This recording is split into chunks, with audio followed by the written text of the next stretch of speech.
Hello, viewers of PanOrient News. Our guest today is going to be one of the world's most exhilarating voices. His vocal strength is so powerful and mesmerizing that it could entertain a crew of an outer space station.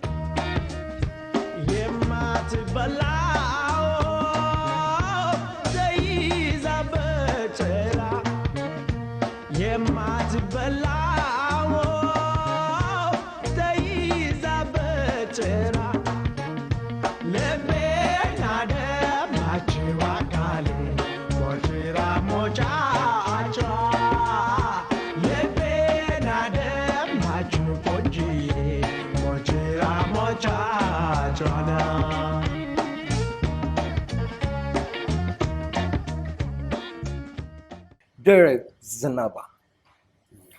Do I have to say good morning, good afternoon, good evening, good everything? It's a great pleasure to have you. Nice to meet you. That's cool. First of all, you've been touring recently extensively. You toured in Europe, Australia, New Zealand, the United States, and now you are here in Japan. Yeah. Tell us a bit about your tour in Japan. In Japan, it's quite it's a beautiful place. Japan was something I used to think of as a young kid. Uh, Coming to Japan, perform. I had lots of Japanese friends back home in Ethiopia, so they used to tell me about Japan. So it's a thing I did 2013. I told Australian media, what if you go anywhere in the world, what would be your choice? So I said Japan. So Japan. So I came 4 years ago. I did played Tokyo Jazz Festival, Elfateh Jazz Festival, also some other clubs, and also I played for the kids school children who had hit by the tsunami. Oh yeah, well, that's So the tsunami victim. Yeah, for Yeah. the healing process.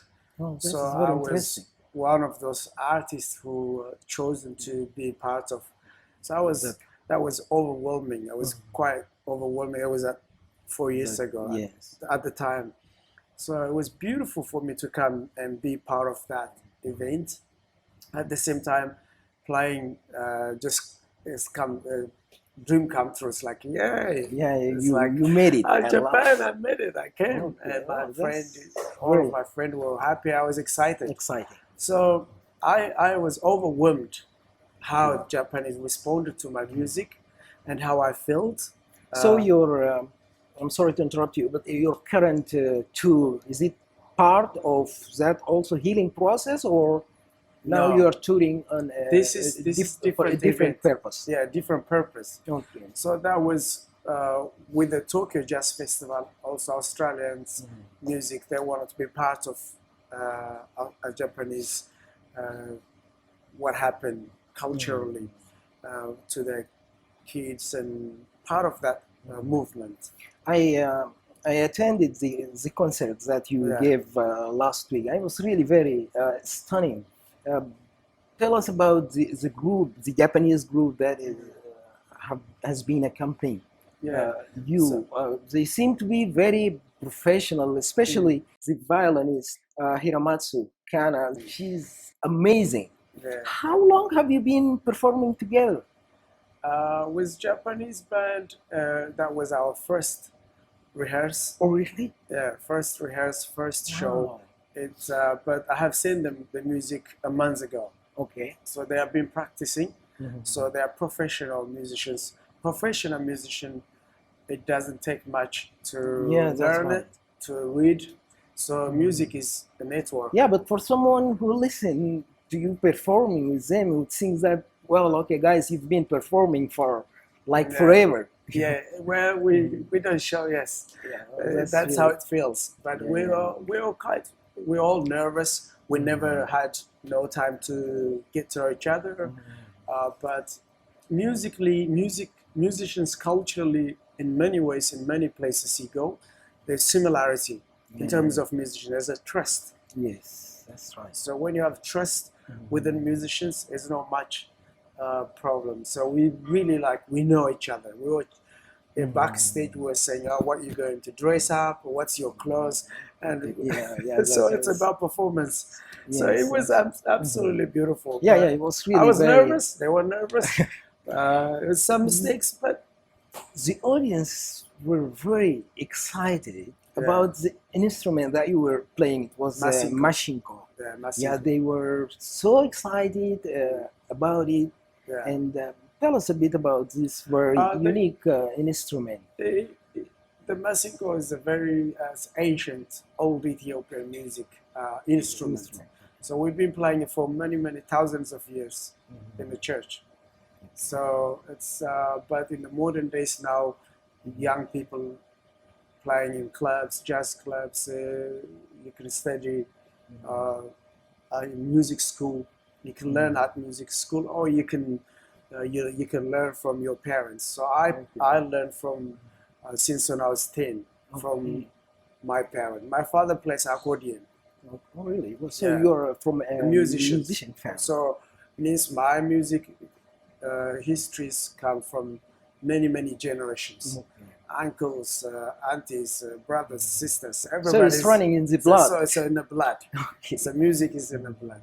Well, concerning the mashinko, this one string instrument, it has great potentials. Also, in Sudan, we have this instrument, we call it umkiki, and it is played for tribal traditions. Yeah. You know, in the western part I've seen one instrument Muhammad Wardi playing before he started jazz. Muhammad Wardi, but I don't know that one. Was playing. It's called Rababa. Yeah. But I personally, I know Sudanese music very well since when I was a kid. I used to listen to Sudanese music, especially Muhammad Wardi is quite popular in Ethiopia. Yeah, I was actually very respected. Coming to ask you about that because some Ethiopian singers, or the Ethiopian singers, they mostly sing Sudanese songs, and I just want to ask your opinion about the Sudanese music, and we'll come to that later. Also, in the concert you played, you said you live in Australia. Yes. You've been living in Australia for about 20 years. Yeah. Now. Yes, I've been living in Australia now. Do you go back home from time to time, or? Yes, I've been to Ethiopia many times. Once to perform with Australian band. I was 2013. I was in Ethiopia. I took whole band, Australian band, to perform. We played a few places in theater and clubs and introducing Australian musician. And myself, I was quiet. I haven't performed for a long time, so I left when I was very young age. So it was overwhelming going there and actually perform for Ethiopians. They say that the singer is like a fish that, the singer in exile is like a fish that was taken out of the sea. Like when the singer is away from his fans, he becomes like a fish that was taken out of the sea. Do you agree with this saying? Yeah, well, not just that. Also, Ethiopians, I left alone. I left when I was almost 19. So, young age, I left with Australian women, British culture, British pretty much culture we don't understand. So when you live in that age, you learn European culture, you live with European, you're totally not in that world you live in Ethiopian world anymore. So you learn the Australian way, you learn the culture. You have to live with Australian musicians, play for Australian audience. From my experience from Ethiopian history, Ethiopians, we don't integrate to other cultures. The way some people says, the British says, It's like taking fish out of the tank. Oh, taking fish out of the tank. I love that. So that's what. Okay. Your experience in Australia, what have you achieved there? To me, living itself with that is it's a different planet, and it's a different world. So it opens up the world. What actually we live in. What is culture? What is Australian culture? What is Western culture? What is British culture? What is Ethiopian culture? You learn about the world. So that's one thing. Again, when we talk about music, you become international, not focusing just Ethiopian. Sort of cosmopolitan Yeah, singer. exactly. So now I see myself as not I'm Ethiopian, but my culture has changed. So I am universal for a person, not just I belong here. I belong to the for the planet. Okay. So it's a totally different way of looking at the different culture. Okay, tell us about the nickname, the ambassador. Yeah, Um, that's cool. who gave you this nickname? The name is in Ethiopian. Back home, I was passionate about traditional music. Okay. So Ethiopians, the reason my music is very powerful is the fact I use traditional music, traditional instrument, traditional instrument. So I am a new generation bringing it to older and young and to the world how contemporary, how you change it, how you apply it, the style, fashion, music, the way of thinking, changing people's perspective. So therefore, I used to do many things. I was almost revolutionary back home, how I think when I do interviews, and many. So they said, Ethiopians, they used to write, Bahal ambassador. Okay. Means the ambassador of traditional musician. Okay, So the one that who's name carry on. promoting the Ethiopian culture keeping and culture, traditions. keep respecting. Yeah. So therefore, that's why I was very outspoken back home, as well as in Do Australia. you support, I mean, saying that you're very outspoken, or do you support certain cause? Because I understand that some singers they adopt certain cause, like for example, they try to promote conscious about the environment. Some try to promote conscious. I mean, different causes. Yeah. Do you promote a particular cause? Personally, my focus was I wanted to be the voice of Ethiopian traditional musicians, Ethiopian musicians, to Ethiopian people. I came from very strong culture. My background is very quite unique and different. So if you're born in those type of culture and area, you feel some sort of responsible, and when you see things not right, you wanted to speak up.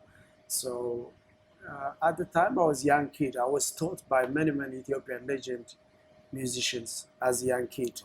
So when you are taught that way, make awareness, you'll be one of those people. So not I chose, but naturally I was in some area. So also me coming from Ethiopia, integrating to the rest of the world,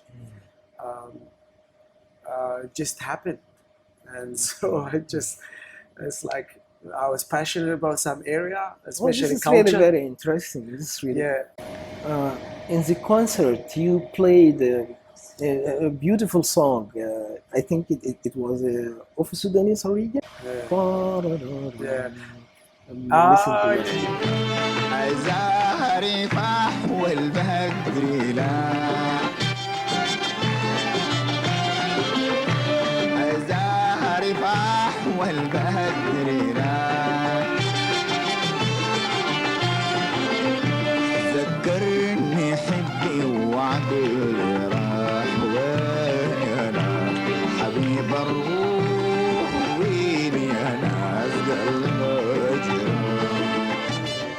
Yemat Balaf. Can you sing Yeah. it? Yemat Balaf. Yemat Balaf. Teizavecha. Lepenade. Machivalmazi. Chira mochachra. Lepenade. Machivalmazi. Chira mochachra. Shakiye, shakiye, shakiye, shakitu. ድንገት ሳላስበው መጣይ ድማሜቱ ሆይ ናና ያገሬ ልጅ ሆይ ናና የወንዝ ልጅ Yeah, well, it's really very beautiful in Sudan. It's called Yeah. Weni Anas Habib al It Yeah. means someone who is very much in love with a girl, and he is asking about the whereabouts of his sweetheart. Yeah, You know, it's and the he same. feels like Uh, heartaches and Translation, they beautiful. probably translated, but it's a similar. I Yeah. see the same. I just translate. That was artist Ethiopian Asaf Abata. Okay. Asaf Abata was a Masinko player. Oh, also he was a Chinko player. Yeah, Masinko Some player. Kiki Yeah, player. he passed away before I was born. So we hear a story as a young kid. So we hear about him. He was a great, and we listen to his music. It's Music. absolutely beautiful voice, beautiful playing Masinko. So as a young kid, we all learn what back before our generation what they used to play. Voila. So And personally, you that's learn what from them. from you learn them. from their Then we experience. ex- You learn from the hurt we that adopt they the left music. behind. Yeah, we adopt the music. We almost make it ours. So that's our ancestors. Okay, that's So very good. we represent. And also, I want to ask you about your latest recording, album. Yeah. Yeah, you talked about that on the I Yeah, think the concert. yeah. My album is. I started as a traditional musician. Then I did pop Ethiopian music, still based on Ethiopian traditional pop music. Then, living in Australia, we trying to do international for international view. How can we change sound and style of music, especially focus on the sound? What sounds do I play? So I did 70s, 60s style of music, which is I was not aware as a young kid. So, but outside Ethiopia, people were much awareness of Ethiopian 60s, 70s 67 music. music. Yeah. So that was my album. I covered some of Ethiopian legend artists like Mahamud Alamayo, Mulatu, Tlahun, many other traditional and my own songs. So that was called Dereb the Ambassador. We did about 4 years. When are you expecting to release that album? That album is already out. This one is based on the same style, same sound. Dereb Totally, Ambassador. Dereb the Ambassador, totally different, with similar, but a lot stronger. So I'm thinking maybe we'll be mixing, mastering. Because maybe in the interview 2018. conducted with you in Australia or Yeah. England, I'm not really very sure what they're on the YouTube, and you said that you were expecting to release that album very soon, but Yeah. I'm Yeah. not really very So sure. If the it album was is for the me, it's very important. One, it's the sound is so beautiful, very powerful, and also there's a lot of differences from what I learned from those first, second, third, 4 albums. My fifth album, I would say, outside Ethiopia, my third album, 2 albums in Ethiopia. So this one, it will be more universal, a lot for outside and the Ethiopian audience. That's good. That's So good. 2018, hopefully, it will be. 2018. Yeah, You're I'm expecting looking at where to release I can release in Japan, Ethiopia, US, Australia. So just Okay, before we conclude this interview, when we were chatting this afternoon, you told me something that was really very interesting. You said maybe for some in Ethiopia, the late Muhammad Wardi Mm. was more famous than Bob Marley. Totally, Yeah, totally. it's really very Just interesting. Bob Marley is bigger worldwide. Worldwide. Muhammad Wardi is a legend, but it was local Yeah, within Sudan and Ethiopia. Ethiopia. Yeah. So, but Muhammad Wardi, the world don't know his music yet. So, Bob Marley was revolutionary in a Western point of view. Yeah, So, his culture is different yes. than Muhammad Wardi. Wardi, yeah. So he's westernized. He's was making awareness of about Ethiopian culture, Ethiopian uh, civilization, what Ethiopia is about. Ethiopia is about understanding. But Rastafari is another language, another culture. People have to search. Are you research. Rastafarian? I'm not Rastafarian. Okay. Rastafarian is a movement. Yes. Ethiopians we're all different culture. Not Rastafari is a kind of you have to read it. That's a book thing. Yes. So, I'm not Rastafarian, Well, but I respect Rastafarians. yes. Well, we all respect the Rastafarians, yeah. what they stand for. Thank you very much, Dereb Zenebe, for this interview, and we wish you great success in your tour in Japan. And also, I think your next tour is going to be in China or back home, Australia? Back home in Australia. Back home in Australia. Yes. Wish you all the Yeah, best, I and haven't been thank to you China very yet. much. Yeah.